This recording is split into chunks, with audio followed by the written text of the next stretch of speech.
good? What are you doing? You want some help? Don't sit down. You're gonna get sand on your clothes, Mom. Get off the side instead. Run Highway 101.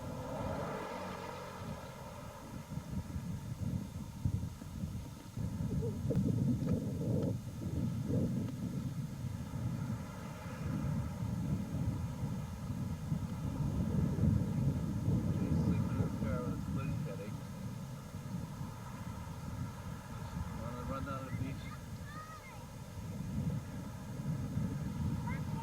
Where are you guys going?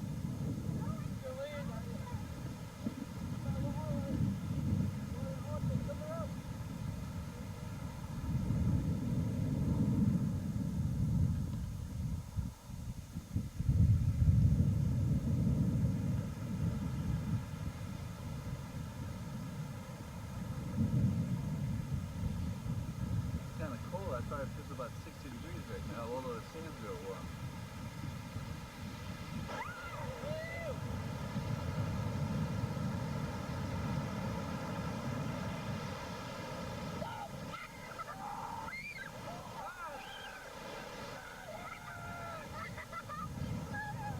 Yeah, it's kind of cold.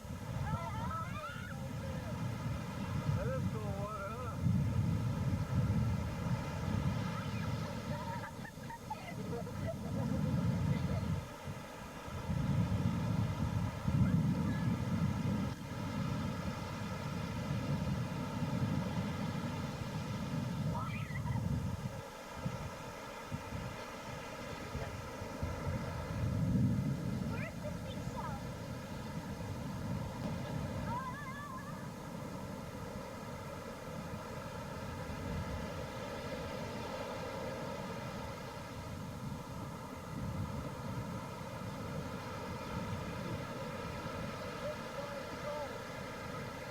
Cold?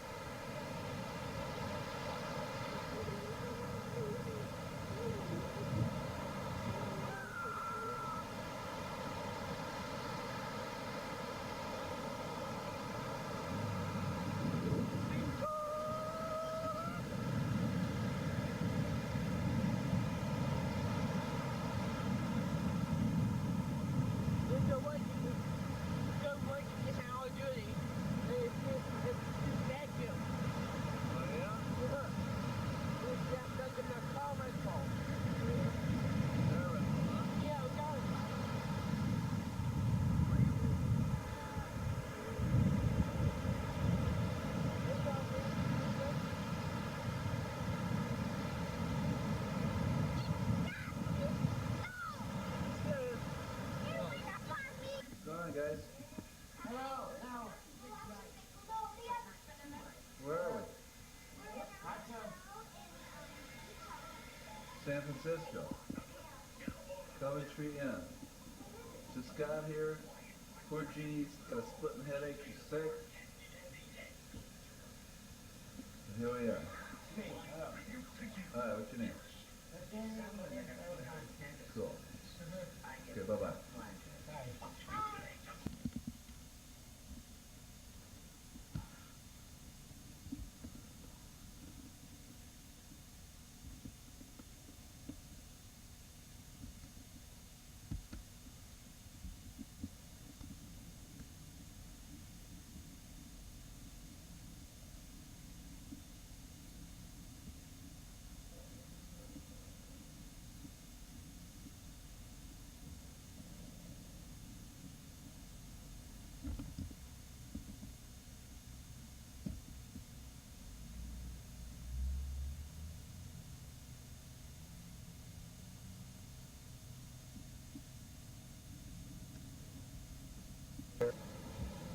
We're seeing, it's kind of complicated, you gotta walk over here to get out there, and then walk up here, and loop back, and all that sort of stuff.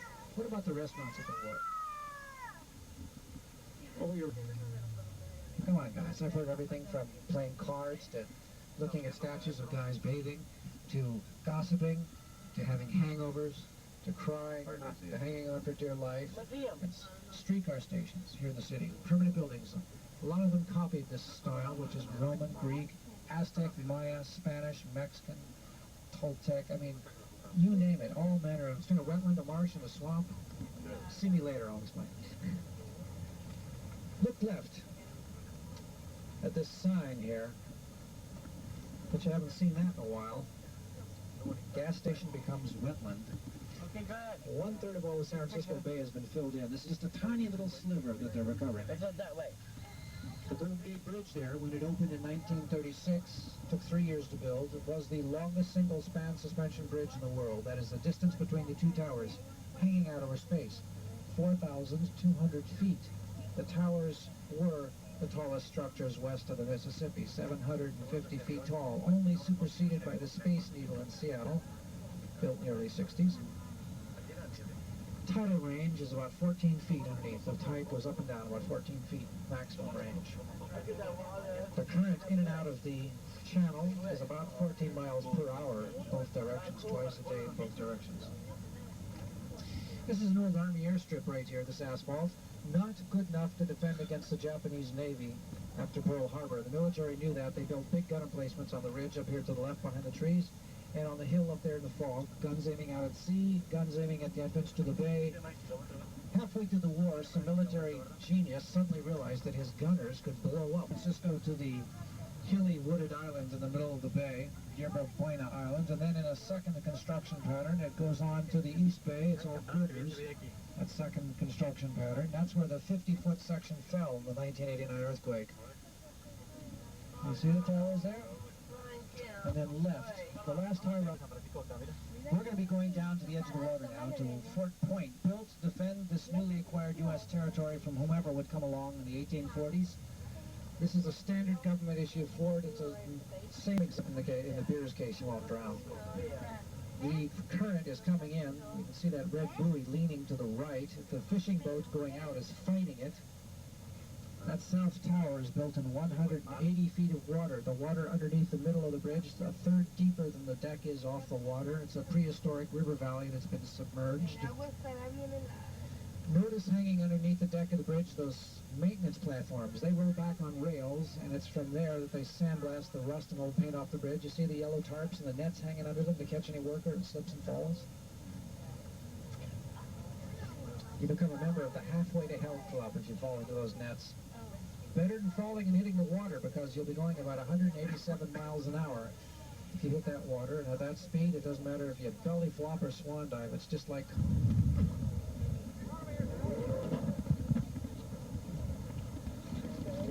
Yes, sir.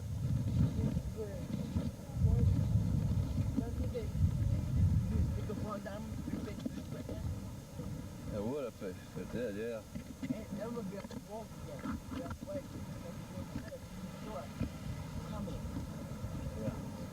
We do it if we break time.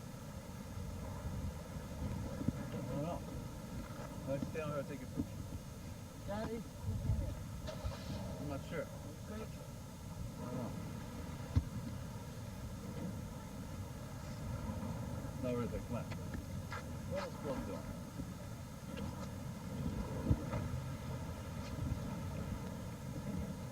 Go around the corner. You don't have to, make it a real touristy kind of like, hi, say hello, wave kind of thing, Yeah? Don't fall in the water, you guys. Adam, you heard what he said about the water?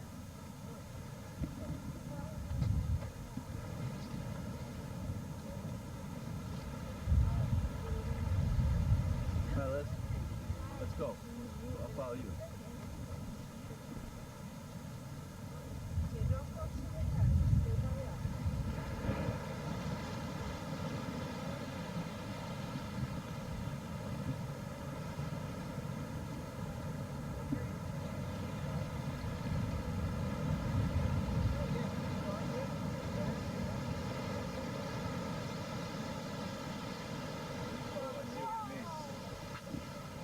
See what he means. Jeez, see the way the watch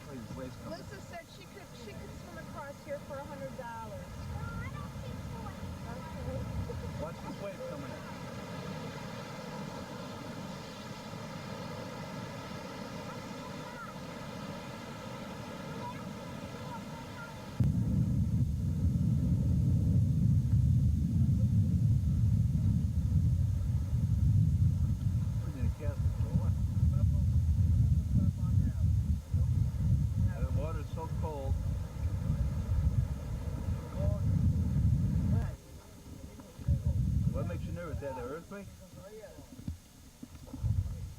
Okay.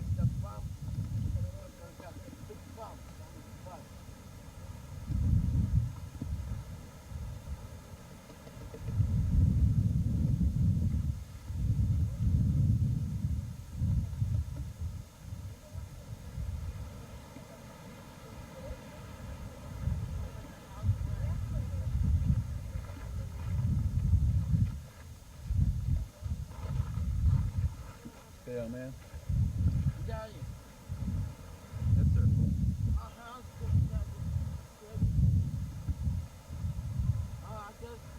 They were hunted to near extinction for their meat and their hides and as a means of killing off the food supply of the Indians.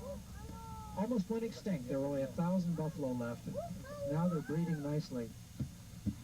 These animals here have a charmed life. All they do is eat, sleep, lift their tails, mate, poop, eat, sleep. It's feeding time now. That's the only reason they're out there, our Star Spangled Banner. That's the Science Museum and the aquarium over there to the left. On the right appears the Asian Art Museum and the Dion Art Museum, recently braced against earthquakes. You see the steel beams they put up. They didn't even bother to hide it. Seating area on the left for the bandstand, which is up ahead. And in the days before electric amplification, because of the shape of the building, you could play a concert band under there and the sound would be bounced out over the whole seating area. And straight ahead of us is the Japanese Tea Garden, which was built for the 1894 World's Fair. It's a Japanese garden. It's a nice replica. It's beautiful. It's actually called the Asian Tea Garden because the day after Pearl Harbor, the Japanese family that ran it, it was taken away from them, given to a friend of the mayor's, a Chinese family. If you're hungry, here's your chance to get something to eat. Not just there on the right, but on the left.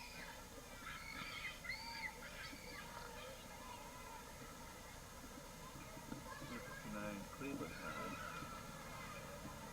We're in the middle of our bus tour, taking a break at Golden Gate St. Clark. And everybody's getting their food and tide them over. After this, we'll be heading back to Fisherman's Wharf. It's the last half of the tour after this. And after we get to Fisherman's Wharf, we'll be going on a boat to Alcatraz. Probably about 65 degrees, wind's blowing, overcast. As an occupation became prevalent here in the 60s, and now we have 12,000 so-called homeless people in San Francisco that do most of it.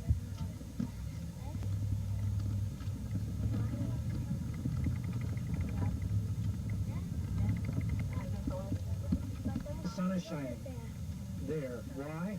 Because the fog is being blocked by Twin Peaks, which is up to our right. The fog flows around Twin Peaks just not as much as it once was. We had, for 8 years, we had district elections in San Francisco. Before then, the supervisors were elected again. Look to your right. This is a view to the southeast. You're looking down toward the southeastern corner of San Francisco. That's the Bernal Heights, the the hill with the brown grass. That's to the south of the Mission District. You can see the waters of the bay out there. East. Yeah. Notice the construction pattern of the school just below us to the right. Wood framed, covered with plywood, tar paper. They'll nail down chicken wire and then put stucco on the surface of that and then cover the roof with probably tar paper. The Castro, pretty safe neighborhood, especially for you ladies.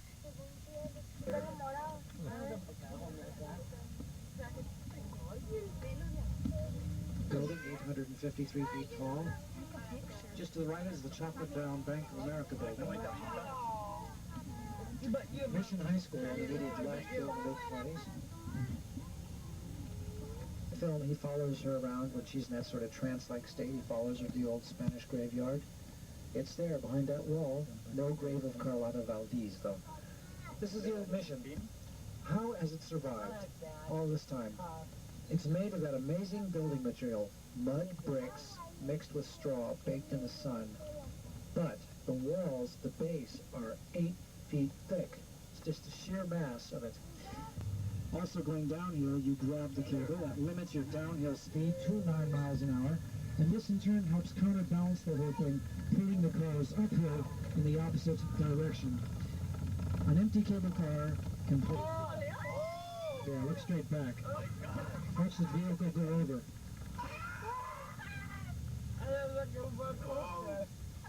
I think I've seen that in movies. Okay, to your right is, forget the number, it's the Hyde Street Cable Car. The Hyde Street Cable Car from downtown.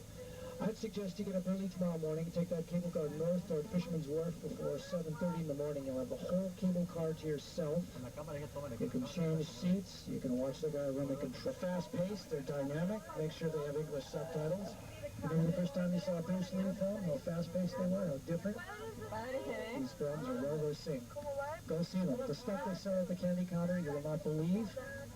Dried cuttlefish tentacles, salt plum, ginger, moi, all kinds of little plastic bags of stuff. You'll have no idea what you're eating. You'll love it or you'll hate it. $6 gets you in. You see this, go back to your hotel. You've had a complete range of experiences for a grand total of $20 to $25. T-shirts? I don't know what they're buying. But anyway, it seems like the more money you spend in the city, the less authentic your experience. So with that map and that list of restaurants, everything on there is good. Not everything good's on there, though. With that map and that list of restaurants, that'll keep you busy for a week. Everything within the boundaries of that map is good stuff. And you've seen the outlying areas now. Get on foot and concentrate on these things.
Hi, Gene.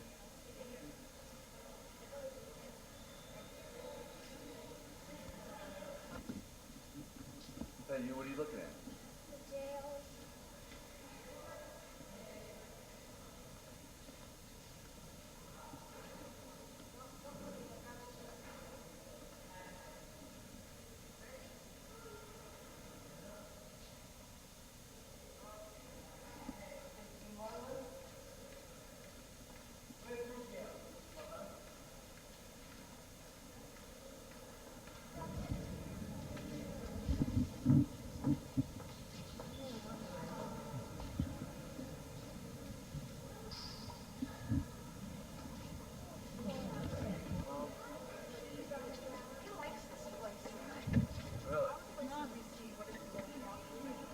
Really?